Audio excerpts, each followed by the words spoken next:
ఆదికాండం 22వ అధ్యాయం. ఆదికాండం 22వ అధ్యాయం పిల్లరా 6వ వచనం చదువుకుందాం.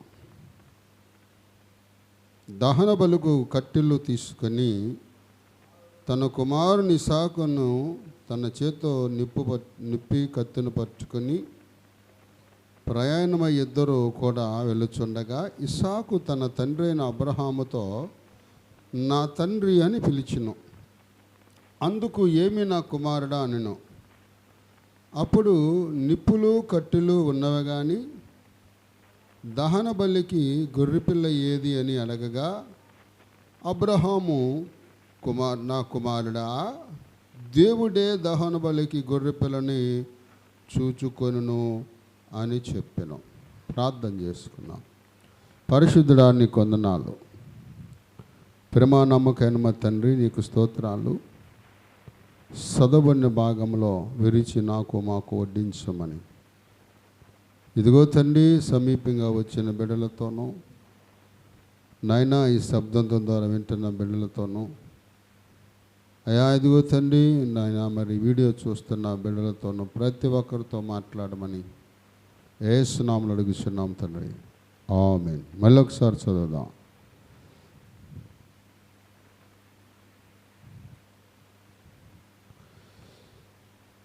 దహన బలికి కట్టెలు తీసుకొని తన కుమారుడుకు ఇస్సాకు మీద పెట్టి తన చేతిలో నిప్పిని కత్తిని పట్టుకుని పోయిను. వారిద్దరు కూడి నడుస్తుండగా ఇస్సాకు తన తండ్రి అయిన అబ్రహాముతో నా తండ్రి అని పిలిచెను.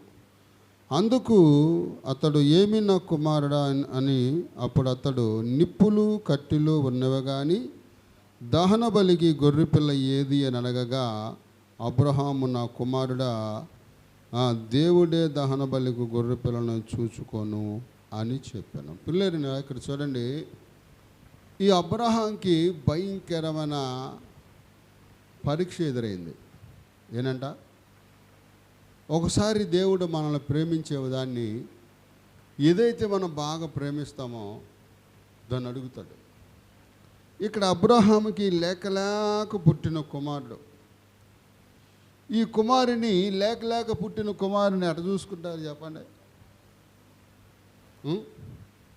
మంచి ముసలితనంలో పుట్టాడు పిల్లోడు, ఎదుగుతున్నాడు, బిడ్డ చేతికొచ్చాడు. ఆ సమయంలో ఏ దేవుడైతే బిడ్డనిచ్చాడో అదే దేవుడు మరలా అడుగుతున్నాడు, నీ కుమారుని నాకు ఇస్తావా అని అడుగుతున్నాడు. పై వచ్చిన వాళ్ళు చూస్తే ఫస్ట్ పిలిచాడు, అబ్రహమా అన్నాడు, లోనికి వెళ్ళాడు. మళ్ళీ పిలిచాడు, పైకి చూశాడు. మరలా మూడోసారి పిలిచినప్పుడు ఈయన ఏదో నాతో మాట్లాడాలనుకుంటున్నాడని పైకి అట్లా చూసినప్పుడు, నా కుమారుడా, నీ ఒక్కగానే ఒక కుమారుని, నువ్వు ప్రేమించే కుమారుని నాకు ఇస్తావా అని అడిగాడంట. ఏమడిగాడు? నీ ఒక్కగానే ఒక కుమారుని నాకు ఇస్తావా అంటే అప్పుడు అబ్రహాం ఏమన్నాడు? నీ చిత్తమయ్యా, అట్లాగే చేస్తాను. అయితే మనమైతే ఏమంటాం? బలవులాగా ఉన్న ఊరికయ్యా నువ్వొద్దు, నాకు నీ భక్తి వద్దు, నాకు దేవుడు వద్దని చెప్పని నాకు పిల్లోడే. చూడండి, ఒక్కోసారి దేవుడు అంట దేవుని సన్నిధిలో మనం త్యాగం చేయాలి. అప్పుడప్పుడు ఏం చేయాలి? దేవుని సన్నిధిలో అప్పుడప్పుడు మనం త్యాగం చేయాలి, తెగించాలి. ప్రభు కొరకు తెగించినప్పుడు దానికి ప్రతిఫలం దేవుడు ఇస్తాడు. దేవునిలో విశ్వాసం ఉండి ముందుకు సాగితే దానివల్ల మనకి ఎంతో ఫలితం ఉంటుంది. సరే, అడిగింది ఎవరిని అడిగాడు? అబ్రహాము తన కుమారుని అడిగాడు.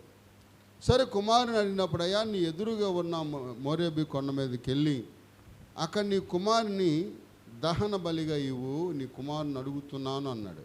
అంటే మనసులో తను నిశ్చయించుకున్నాడు ఇచ్చేయాలని. స్తోత్రం చెబుదాం. ఎవరిని ఇచ్చేయాలని కదా? కుమారుని దాచిపెట్టాడా? నేను బాబా లేడు అక్కడికి వెళ్ళాడు అంటావా? అనం. కానీ ఇక్కడ ఏం జరిగిందంటే ఒక త్యాగం చేశాడు. ఎవరి కొరకు అని అంటే తన తండ్రి దేవుడి కొరకు త్యాగం చేశాడు. అలాగే త్యాగాలు చేసిన వారు చాలామంది ఉన్నారు బైబిల్లో. విశ్వాసాన్ని బట్టి వారి జీవితాన్ని దేవుడికి అర్పించుకుంటారు. బైబిల్లో దావీదు తండ్రి పేరు తెలుసా మీకు? అమ్మా చెప్పాలి. దావీదు తండ్రి పేరేంటి? దావీదు తండ్రి పేరు, దావీదు తండ్రి పేరు ఎప్పుడు చదవలేదా బైబిల్లో? అక్కడ మనం చదివితే ఒక్కసారి మత్తయి సువార్త 1:5 నుంచి చదవండి. మత్తయి సువార్త 1 ఫస్ట్ నుంచి చదవండి. ఈ దావీదు తండ్రి ఎవరో మనకు తెలియాలి. దావీదు తండ్రి కూడా దేవుని యొక్క సన్నిధానంలో భార్యాభర్తలు ఇద్దరు తల్లిదండ్రులు దేవునికి సమర్పణ చేసినట్లు మనం చూస్తున్నాం. చూడండి, అబ్రహాము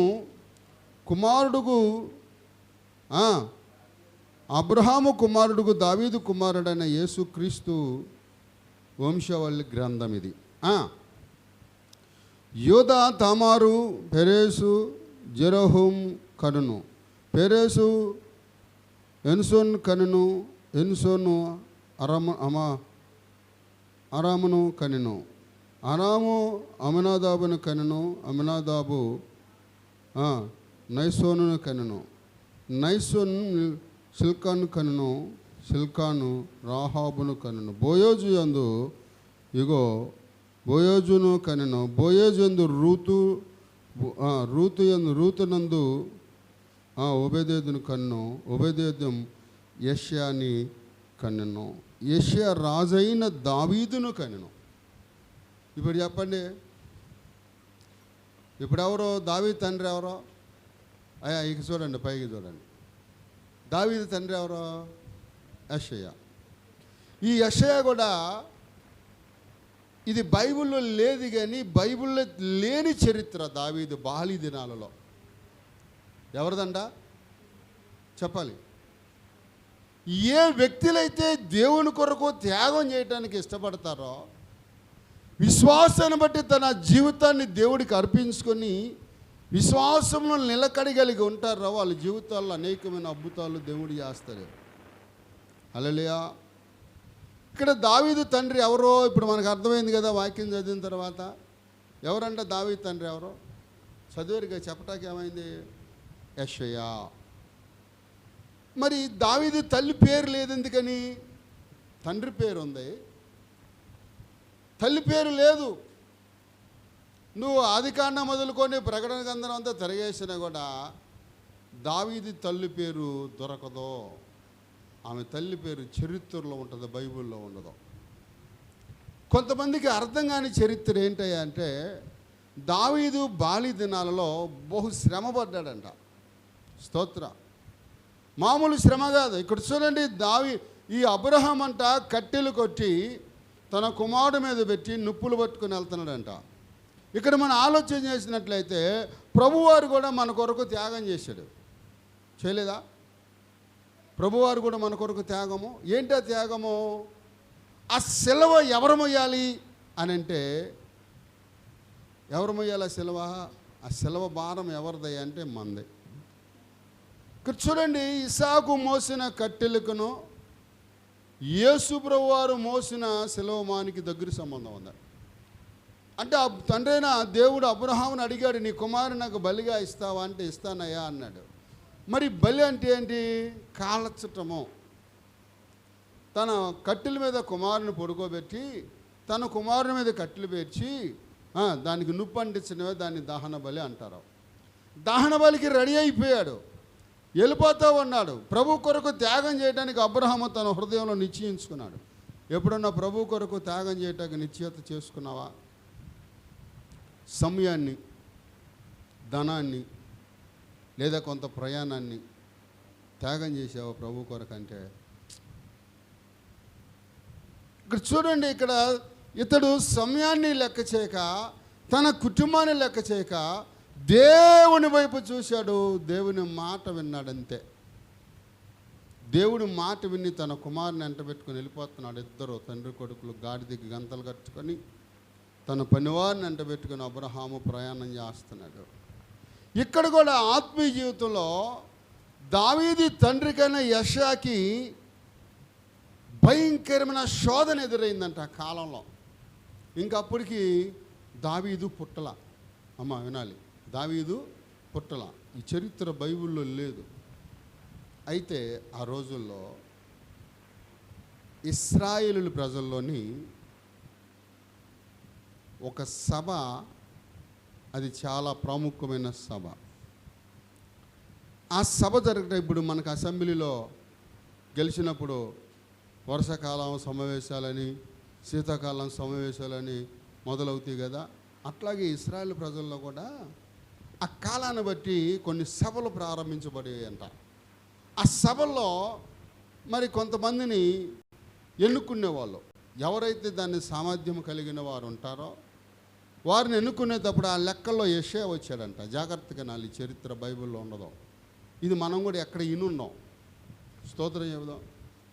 ఈ చరిత్ర ఎక్కడ కూడా మనం వినున్నాం. అయితే పిల్లరా, ఇక్కడ దావీదు యొక్క పరిస్థితి మనం గమనించినట్లయితే బాల్య దినాల్లో ఇంకా జన్మించలా. కానీ తల్లి తన తండ్రి చేసిన త్యాగాన్ని బట్టి ప్రభు మహిమ మన మీద ఉండాలి, ప్రభు కొరకు మనం త్యాగం చేద్దామని చెప్పి నిర్ణయించుకున్నటువంటి వాళ్ళు మరి ఇశ్రాయేలు ప్రజలంట యెషయాని పిలిచి, యెషయా ఎవరో దావీదు తండ్రి, దావీదు తండ్రిని పిలిచి, అయ్యా ఈ సభలో నీవు ఉండాలంటే,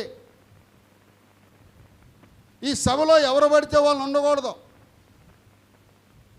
నువ్వు మాతో పాటు సభలో పెద్ద మనిషిగా ఉండాలంటే నీ భార్యని విడిచిపెట్టిరా అంటున్నాడు. ఏనంట, ఇదేంట్రా,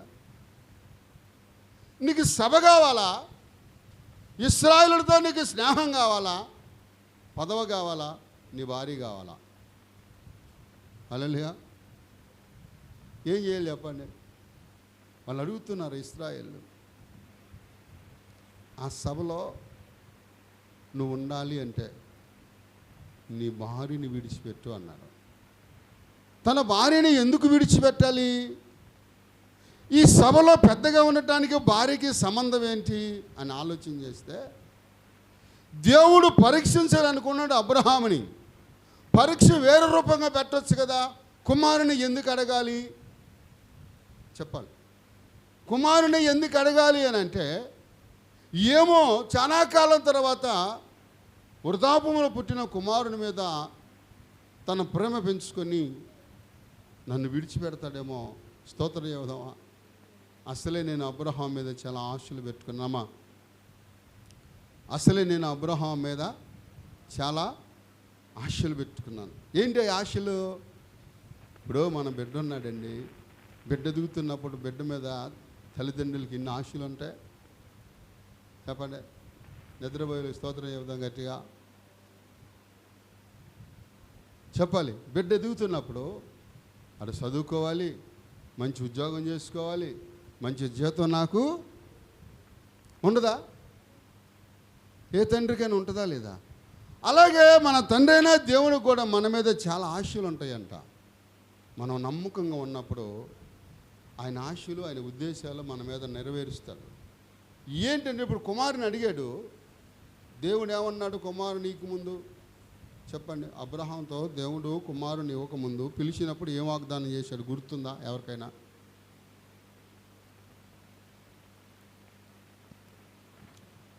అబ్రహాముని దేవుడు పిలిచినప్పుడు ఏమన్నాడు? నీ సంతానాన్ని నేను గొప్పగా చేస్తాను, ఆకాశ నక్షత్రం వలె చేస్తాను, సముద్రము తీరానికి తీసుకెళ్ళి ఇసుక రేణుల వలె చేస్తానన్నాడు. ఆకాశ నక్షత్రాలు లెక్కించమన్నాడు, నా వల్ల కాదన్నాడు. ఇసుక రేణులు లెక్క పెట్టమన్నాడు, నా వల్ల కాదన్నాడు. మరి అబ్రహాము సంతానము అభివృద్ధి చెందాలి అంటే మరి తన కుమారుని అడిగాడు దేవుడు. ఎట్లాగ అభివృద్ధి చెందిద్ది అడగ చూడండి, ఆలోచన చేద్దాం పిల్లరా. అబ్రహాము సంతానం విస్తరించాలి, దేవుడు చూస్తేనేమో తన కుమారుని అడుగుతున్నాడు. తన కుమారుని బలివ్వటానికి వెళ్ళిపోతున్నాడు. కట్టెలు తీసుకుని వెళ్ళిపోతున్నారు. వెళ్ళిపోతూ ఉన్నప్పుడు కుమారుడు అడుగుతున్నాడు తండ్రిని, నాయనా దహన బలికి వెళ్తున్నాం. దహన బలికి వెళ్ళే ఆ స్థలము చాలా సమీపంగా ఉంది కాబట్టి మన దగ్గర కట్టెలు ఉన్నాయి, నిప్పులు ఉన్నాయి. దహన బలికి గొర్రె పిల్లేది అని అడుగుతున్నాడు. ఎవరో ఇసాకు అడుగుతున్నాడు తన కుమారుని. గట్టిగా గోబమ్మడు ఒకటి సరిసి, దరిద్రపోడా నువ్వేమంట పుట్టావో, లేక బిడ్డ పుట్టాడని నేనంత ఆనందిస్తుంటే ఆయనేమో నిన్నేమన్నా నీ జన్మేం జన్మరా అని చెప్పని ఇంట్లో పడేసి కొట్టాడా? మనమైతే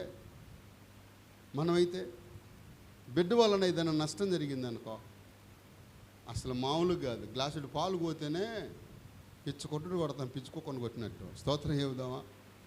పిల్లోడి చెయ్యో కాలో తగిలి కొంచెం గ్లాసుడు పాలు పోయినానుకో, గ్లాసుడు పాలు ఎంత అంటే మన రోడ్డుకి వెళ్ళి టీ తాగితే 10 రూపాయలు టీ, అవునా? ఆ పాలు గ్లాసులు పాలు పోతే పోనే, ఆ పాలు కోసం పిల్లల్ని ఏం చేస్తా ఉంటాం మనం? అసలు ఏం లేదు, సచ్చేది బతికేది కూడా చూడం. మరి అబ్రహాముకున్న ఆ యొక్క బాధను బట్టి, ఆ నిరీక్షణ బట్టి ఎన్నో ఏళ్ళగా నేను ఎదురు చూస్తున్న బహుమానాన్ని దేవుడు నాకు ఇచ్చినట్లు ఇచ్చి మనల్ని అడుగుతున్నాడు. ఈయనేం దేవుడు రా బాబు అన్నాడా? ఒక్కోసారి మనల్ని పరీక్ష చేయటానికి దేవుడు ఉన్నవన్నీ తీసుకెళ్ళిపోతాడంట. మొన్న నాకు తెలిసిన పాస్టర్ గారు ఒక ఆయన అన్నాడు, కిషోర్ గారు తెలుసుగా,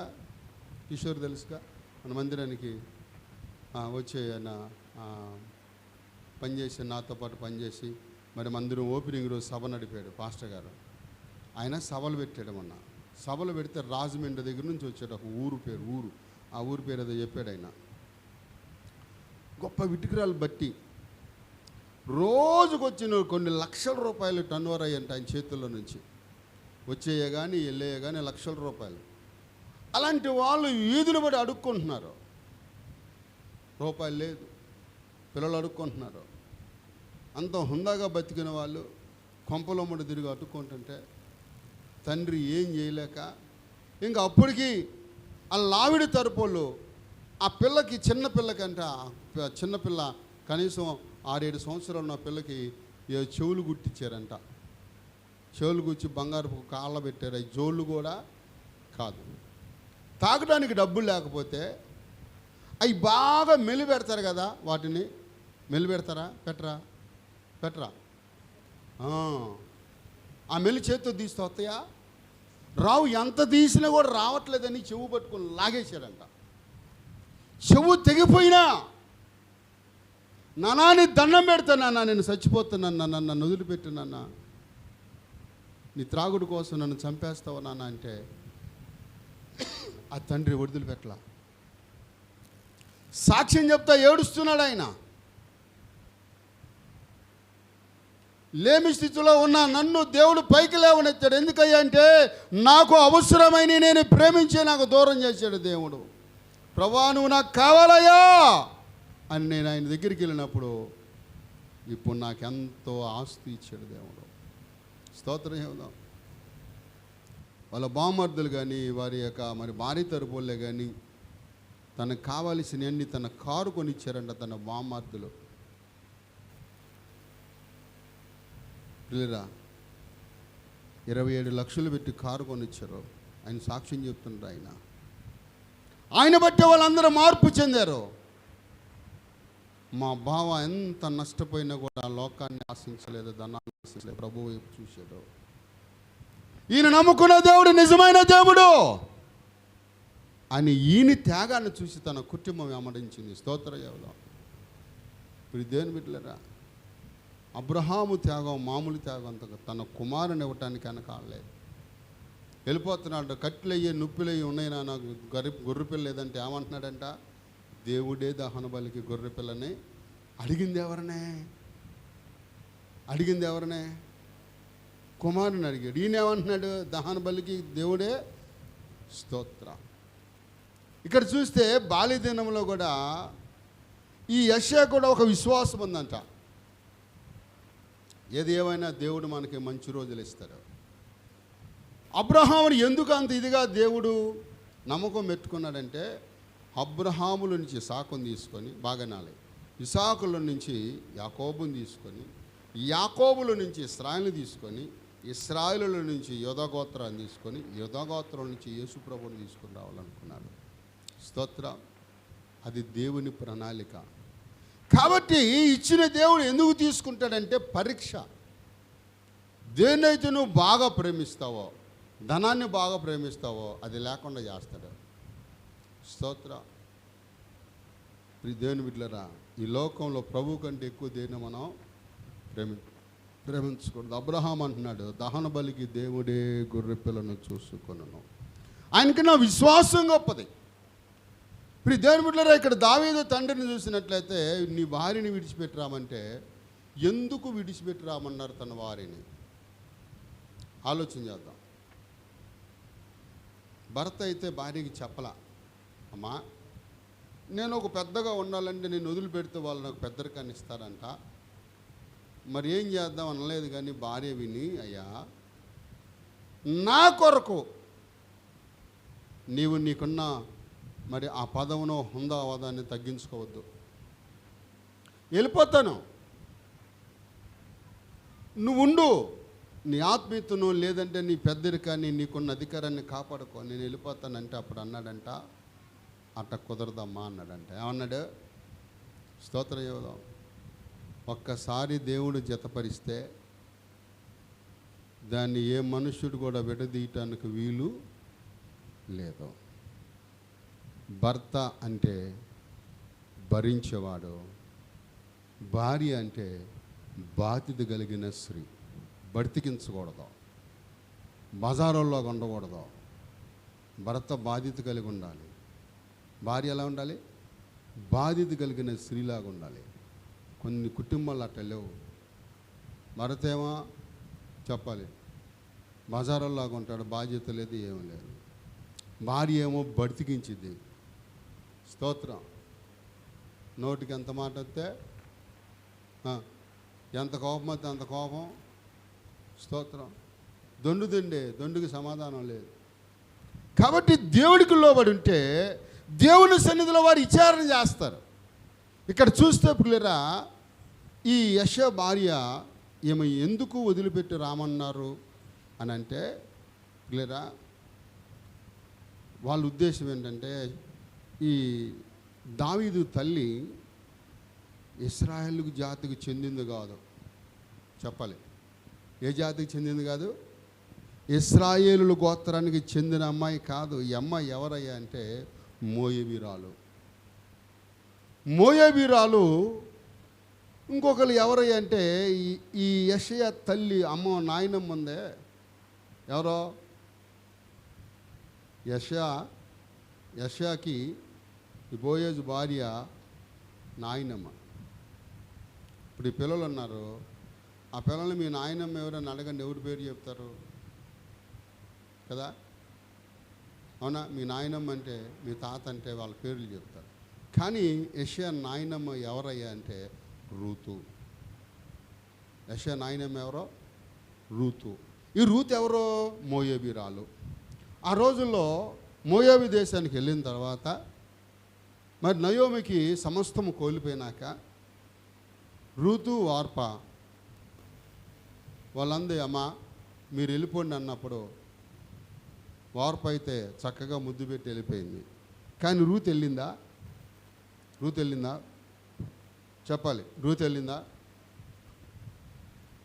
అసలు ఏమి లేదు. అమ్మోళ్ళ ఇంటికి వెళ్దాం కానీ అంటే జింక కంటే వేగంగా రెడీ అవుతారు కాబోవా. స్తోత్రం ఏదో అమ్మ, నా మాటలు అర్థమవుతుందా? అమ్మోళ్ళ ఇంటికి వెళ్దాం పా అన్నాం అనుకో, ఇకేమి లేదు. ఇక లేడీ కంటే వేగం. మళ్ళీ అక్కడి నుంచి రావాలంటే తాబేలు చూసారా? తాబేలు ఎట్ట నడిచింది చూసారా? మళ్ళీ అక్కడి నుంచి అమ్మగారి నుంచి మళ్ళీ అత్త ఇంటికి రావాలంటే ఇంకేం లేదు, తాబేలులాగా నడవటమే. అమ్మోళ్ళ ఇంటికి వెళ్దాం పదండి, ఇక ఇకేం లేదు, ఇక రన్నింగ్, ఇక ఫస్ట్ ప్రైజ్ వచ్చింది అనమాట. స్తోత్రం ఏమవుదామా? హల్లెలూయా. కాబట్టి ప్రియులరా, ఈ రూతు ఉందే, ఈ నయోమి దగ్గరకు వచ్చినప్పుడు, అమ్మ ఎలుపు అమ్మ అంటే, నేను నెలనత్త, నీ ఊరే నా ఊరు, నీ దేశమే నా దేశం, నువ్వు ఎక్కడ చేస్తావా నేను అక్కడ చేస్తాను, నువ్వు ఎక్కడ సమాధి చేయబడితే నేను అక్కడ సమాధి చేస్తానని చెప్పని ఈ అత్త కోడలు ఇద్దరిలో ఒక ఐక్యత కలిగిందంట. ఈరోజు అటువంటి వాళ్ళు ఉన్నారా? ఈ ఐక్యతను, ఈ ప్రేమను బట్టి ఈ రూతు ఏం చేసిందంటే, మా అత్త తరపు కుటుంబాలు, అమ్మ జాగ్రత్తగా వినాలి, మా అత్త తరపు కుటుంబాలు చాలా నీతి నియమాలు కలిగిన కుటుంబాలు అని కావాలని యెషయాకంట ఇదిగో మోయాబులో ఒక అమ్మాయిని చూసి వివాహం చేసింది. హల్లెలూయా. వివాహం చేస్తే అప్పుడు అందంట నయోమి, అమ్మా వద్దమ్మా, ఈ మోయాబులకి ఇశ్రాయేలుకి సాంగత్యం లేదు, మీకు మాకు పడదో, వద్దనంటే లేదు నేను వస్తానని చెప్పని వచ్చింది. ఈరోజు ఆమె త్యాగానికి దేవుడు ప్రతిఫలం ఇచ్చాడు. ఎవరి త్యాగానికి అమ్మా? ఎవరి త్యాగానికి చెప్పండి? ఆమె త్యాగానికి దేవుడు ప్రతిఫలం ఇచ్చి గ్రంథం లెక్కించాడు ఆమె పేరు. ఏంటి ఆ ప్రతిఫలం అంటే, ఆమె వంశంలో నుంచి యేసు ప్రభువుని తీసుకొచ్చాడు. సభలు పడదామా? ఎవరి వంశంలో నుంచి? రూతు వంశంలో నుంచి యేసు ప్రభువుని వారిని దేవుడు తీసుకొచ్చాడు. కారణం, వాళ్ళ త్యాగాలు గొప్పయి, వాళ్ళకున్న విశ్వాసాలు గొప్పయి, వాళ్ళకున్న నిరీక్షణ గొప్పది, వారికున్న ప్రేమ అంతులేనిది. మనమైతే పిల్లరా వచ్చేదాకా నమ్మకం లేదు, వస్తామా లేదా? స్తోత్రం. అక్కడ చూస్తే ఈ యెషయా భార్య వద్దు నాయన అంటే అప్పుడు అన్నాడు, అమ్మాయి అట్టా చేయకూడదమ్మా, మీ అమ్మ మీ నాయన విగ్రహార్థకులు అవని ఎలాంటి వాళ్ళని అవని నిన్ను నా చేతిలో పెట్టారు కాబట్టి నిన్ను ఒక బాధ్యత కలిగిన భర్తగా భరించేటువంటి బాధ నాది, ఆ బాధ్యత నాది. కానీ వద్దు, ఎక్కడికి వెళ్ళొద్దు అన్నప్పుడు మరి ఏం చేద్దామయ్యా నీకు పదవి దక్కగా అంటే అవందంట, భారీగా పక్క తప్పుకుంటాను, నీ ఇంట్లో పని మనిషిగా ఉంటానందంట. సవాలు కడదామా? పొద్దాక చెప్పిన పనే చెప్తే ఏమంటది?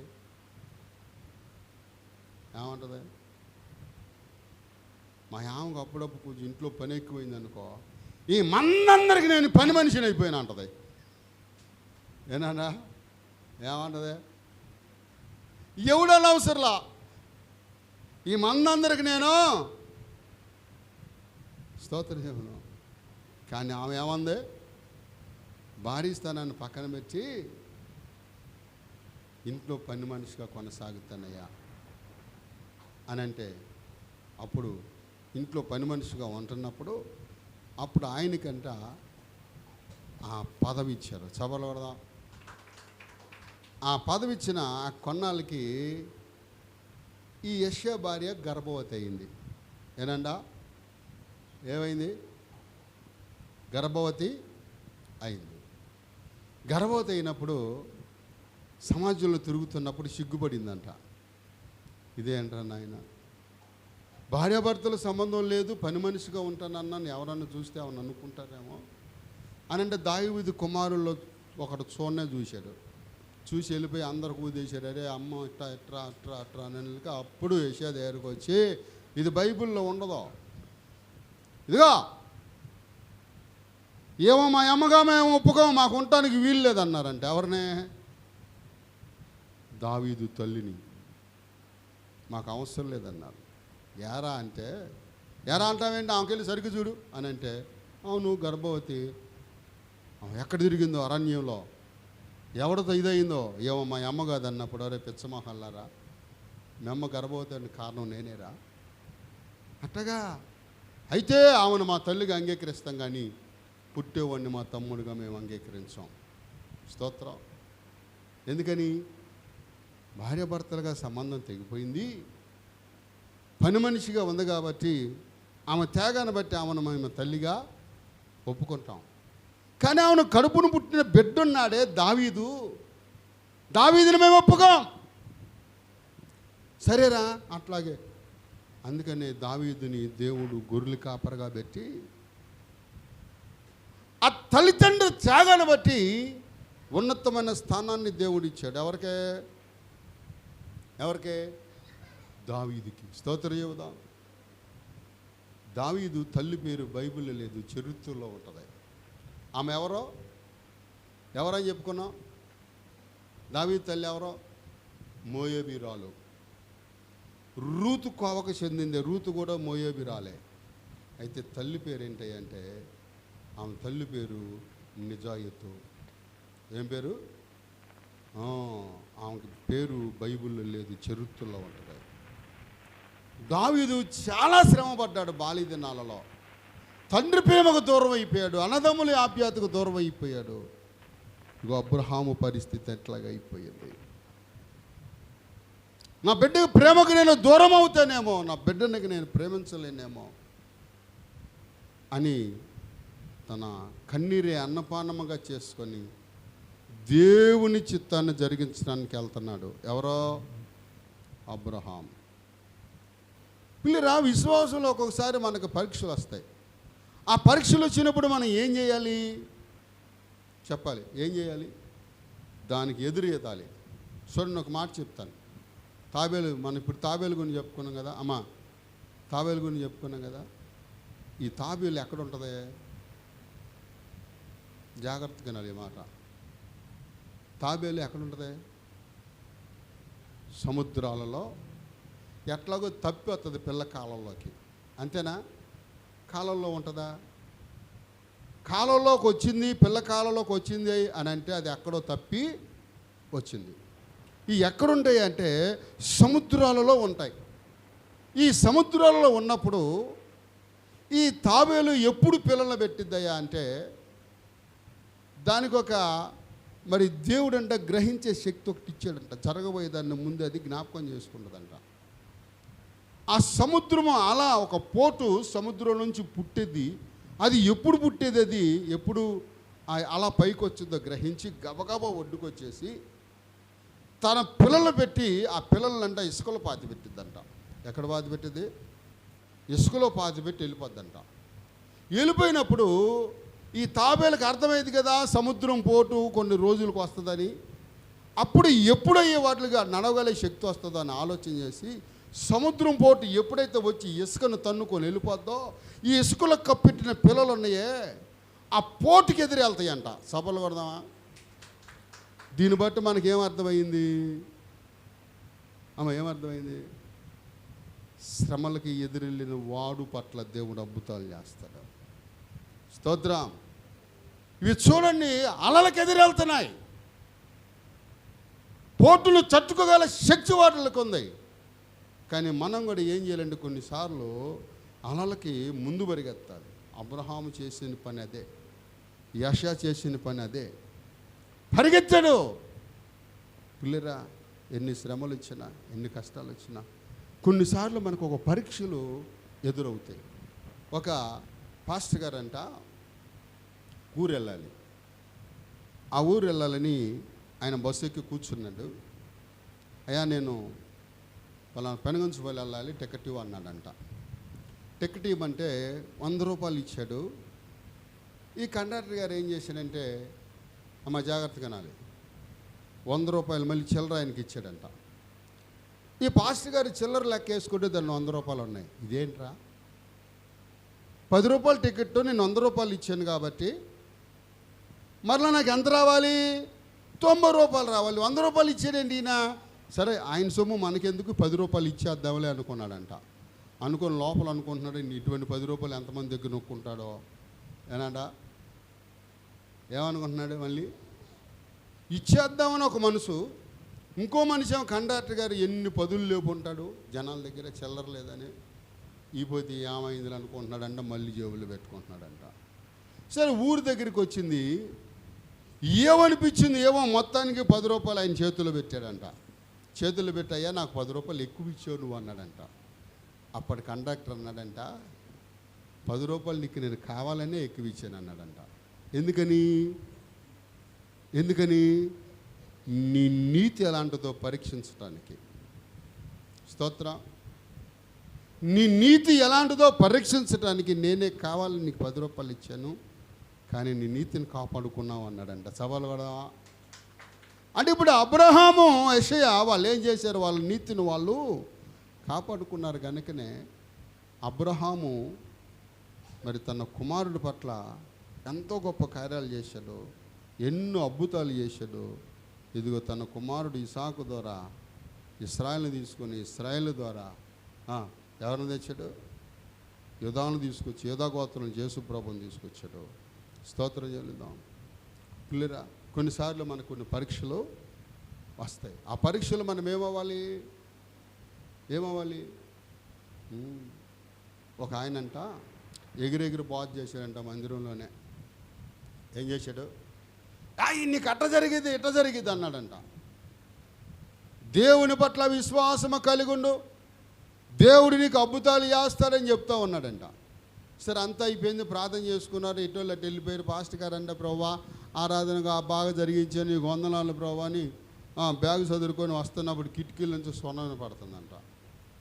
ఏమైనా పడుతుంది? కిటికీల నుంచి స్వరం వినపడుతుంది. కుమారుడా, నీకు నేను కుమారుని అనుగ్రహించబోతున్నాను అన్నాడంట. ఎవరైనా చెప్తారా?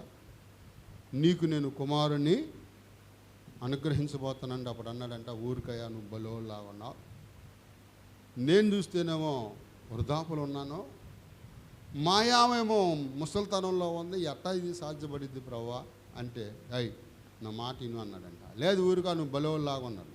అప్పుడు ప్రభు అన్నాడంట, చూడు, నేను చెప్పిన మాట నువ్వు నమ్మలేదు కాబట్టి నేను చెప్పిన ఈ కార్యము నీ కుటుంబంలో జరిగేంత వరకు నీ నోరు మోగబోను గాక అన్నాడంట. ఎవరైనా ఎవరో జక్రీ తెలీదా? లోక సువార్త 1:5 తగిలిద్ది నేను చెప్పే చరిత్ర. జక్రీ నమ్మలా. జక్రియ భార్య ఎవరై అంటే ఎలిజబెత్. వీళ్ళిద్దరికి పుట్టిన కుమారుడే బాప్తిస్మ ఇచ్చే యోహాను. సభలు కొడదాం. హల్లెలూయా. నమ్మలా. అప్పుడు అన్నాడు, నేను చెప్పింది నీ జీవితంలో జరిగేంత వరకు నీ నోరు మోగబోవును గాక అన్నాడు. సరే, మరి ఎలిజబెత్ అమ్మకి నెలలు నిండాయి. నెలలు నిన్నప్పుడు చక్కని 12 బిడ్డ పుట్టాడు. నీలవంతు జరుగుతుంది. నీలవంతు జరుగుతున్నప్పుడు అంట అందరు బంధువులు వచ్చారు. బంధువులు వచ్చి అన్నారంట, వీడికి ఏం పేరు పెట్టాలి అన్నారంట. వీడికి ఏం పేరు పెట్టాలంటే మా బంధువులలో ఎవరిదన్నా మంచి పేరు చూసి పెట్టాలన్నప్పుడు వాళ్ళలో ఒకరు వచ్చి అన్నారంట, ఇదిగో ఇతనికి యెహోవా అని పేరు పెట్టాలన్నాడంట. ఒకడన్నాడంటే, యెహోవాని మీ బంధువులు ఎవరు లేడు కదా. సరే, తన తండ్రిని అడుగుదాం ఏం పేరు పెట్టాలని చెప్పని తండ్రిని అడిగితే అప్పటికి మోగోడు అయిపోయాడు. బ్యా బ్యా బ్యా బ్యా అంటున్నాడంట. ఏది అడగాలన్నా బ్యా బ్యా అంటున్నాడంట. సరే, అన్నాడంటే సైగ చేసి బా బా బా బా బా అంటున్నాడంట. పలక తీసుకురండి అంటున్నాడంట. పలక తీసుకొచ్చాడు. ఆ పలక మీద యెహోవా అని రాశాడు. అప్పుడు నోరు వచ్చింది. స్తోత్రం చెబుదాం. విశ్వాసంలో మనం నమ్మకం లేకపోతే మన జీవితాల్లో కూడా నష్టాలు జరుగుతాయి. చూడండి, యెషయా ఎంత త్యాగం చేశాడు. అమ్మ, ఈ మంచిలో ఈ పోసుకోమన్నమ్మా, ఈ బాటలో నీళ్ళు పోయిరా, ఈ బాట తాగమాకరా. పిల్లరా, చూడండి, ఇక్కడ మనం ఆలోచన చేసినట్లయితే ప్రభు ఎంత గొప్పవాడో. ఎలిజబెత్ ఎడల దేవుడు ఏం కార్యం చేశాడు? చక్కని కుమారుని ఇచ్చాడు. ప్రభువుకి ముందుగా మార్గాన్ని సరళం చేసే గొప్ప కుమారుని దేవుడు ఇచ్చాడు. నమ్మాలి, విశ్వాసంతో నమ్మాలి. అబ్రహాము తన కుమారుడు ఇద్దరు మాట్లాడుకుంటూ వెళ్తున్నప్పుడంట ఆ సంభాషణ విని దేవుడు మైమర్చిపోయాడంట. ఏ సంభాషణ విని? ఆ కుమారుడా, దహన బలికి గొర్రె పిల్లని దేవుడే చూచుకొను అన్నాడు. సరే, వాళ్ళు ఏం చేశారంటే ఆ కొండ దగ్గరికి వెళ్ళారంట. ఇప్పుడేనండి జాగ్రత్తగా ఆ కొండ దగ్గరికి వెళ్ళారంట. ఆ 11వ వచనం 11వ వచనం నుంచి చదవండి ఒకసారి. 22:11 వచనం.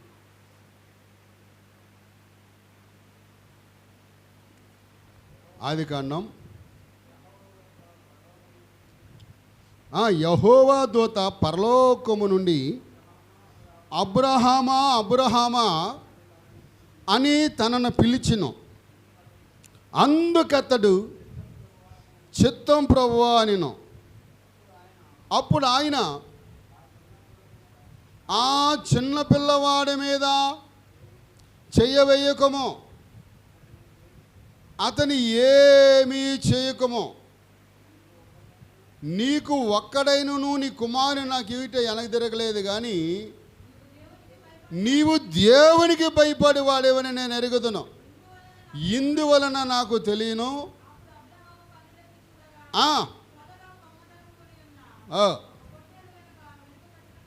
చూడండి, మార్గంలో అబ్రహాంకి విశ్వాసం కలిగింది, దేవుడే చూసుకుంటాడని. ఆ స్థలానికి వచ్చిన తర్వాత దేవుడు ఏం చేశాడంట అమ్మ చెప్పాలి. ఆ స్థలానికి వచ్చినాక దేవుడు ఏం చేశాడు? అబ్రహాము మనసులు ఏదైతే నిశ్చయించుకున్నాడో దేవుడు దాన్ని అక్కడ ఏర్పాటు చేశాడంట. ఏర్పాటు చేసి ఆ పొదల్లో చిక్కుకున్న గొర్రె పిల్లను తీసుకొచ్చి నీ కుమారుడు కుమారుగా దాన్ని స్తోత్ర. చూడండి పిల్లలు, ఎంత గొప్ప కార్యం. ఆయన వెళ్ళేటప్పుడంట గాడిద గంతలు అక్కడ పెట్టి సేవకులు చెప్పాడంట, మీరు ఎక్కడే ఉండండి, నేను నా కుమారుడు వెళ్ళే మోడివి కొండ మీద దేవుడికి మొక్కుబడి చెల్లించి వస్తామన్నాడు. వస్తామనాలా వస్తాననాలా? నా కుమారుని అడిగాడు, ఈ దరిద్ర పని అడిగాడు దేవుడు, ఈయన తీసుకెళ్ళి అక్కడ తగలబెట్టి వస్తాను అని అన్నాడా? అలా వెళ్ళి దేవునికి బలి అర్పణ చేసి మరలా తిరిగి వస్తాం. స్తోత్రం చెబుదాం. హల్లెలూయా. కన్నీటితో విత్తిన పంట సంతోషంగా కోస్తాం. స్తోత్రం. కన్నీటితో కోసిన పంట సంతోషంతో. గడిచిన 5 నెలలు దేవుని పట్ల మన త్యాగం ఎలా ఉంది, మన విశ్వాసం ఎలా ఉంది, మన నడక ఎలా ఉంది పరీక్షించుకుందాం, ప్రార్థన చేసుకుందాం. దేవుడి మాటలు దీవించునగాక. అబ్రాహాము హృదయంలో ఏదైతే అనుకున్నాడో దేవుని ఖచ్చితంగా దాన్ని స్తోత్ర. ప్రార్థన చేసుకుందాం పిల్లరా. పరిశుద్ధుడా నీకు వందనాలు. దయా కనికిని గల మా తండ్రి, నీకే స్తోత్రం స్తోత్రం స్తోత్రం స్తోత్రం స్తోత్రం. పరిశుద్ధుడా నీ పాదాలకు వందనాలు అయ్యా. నీ ఘనమైన నామానికి లెక్కలేని స్తోత్రాలు. ఇప్పటి వరకు నీ సన్నిధి మాకు తోడుగా ఇచ్చి అబ్రహాములో త్యాగము, తన విశ్వాసములో ఫలితముగా తన కుమారుని తిరిగి మరలా బహుమానంగా ఇచ్చావు తండ్రి. అయా ఇదిగో నాయన, విశ్వాసములో కొన్ని పరీక్షలు వస్తాయి నాయనా, ఆత్మీయ జీవితంలో కొన్ని శ్రమలు ఎదురవుతాయి. వాటిని ఎదుర్కోగల శక్తిని, సామర్థ్యాన్ని మాకు దయచేసి విన్న వాక్యమును నాయన మా హృదయాల్లో ముద్రించి భద్రపరచండి. వచ్చిన బిడ్డలను బట్టి వందనాలు. రాలేని బిడ్డలు ఎందుకు నిమిత్తమైతే రాలేకపోయారో ప్రభువా, దయతో ఒక్కసారి జ్ఞాపకం చేసుకో, కనికరించి సహాయం వచ్చామని నైనా. ఇదిగో తండ్రి, ఈ శబ్దంతో ద్వారా ఎంతరైతే విన్నారో, సమీపంగా వచ్చిన బిడ్డలు ఈ లైవ్ ద్వారా వింటున్న బిడ్డల జీవితాలలో గొప్ప త్యాగం, గొప్ప విశ్వాసంతో నైనా అద్భుతమైనటువంటి దీవెనలు పొందుకొనుటకు నీ దయాన్ని, కనికిరాన్ని తోడుగా ఇచ్చి నడిపించమని యేసు నామములో అడుగుచున్నాము తండ్రి. ఆమేన్. మీ అందరూ కొందనాలు పిల్లరా. మరి పరిచర్య కొరకు పారబాడుతుండగా కానుకలు ఎత్తబడుతుంది.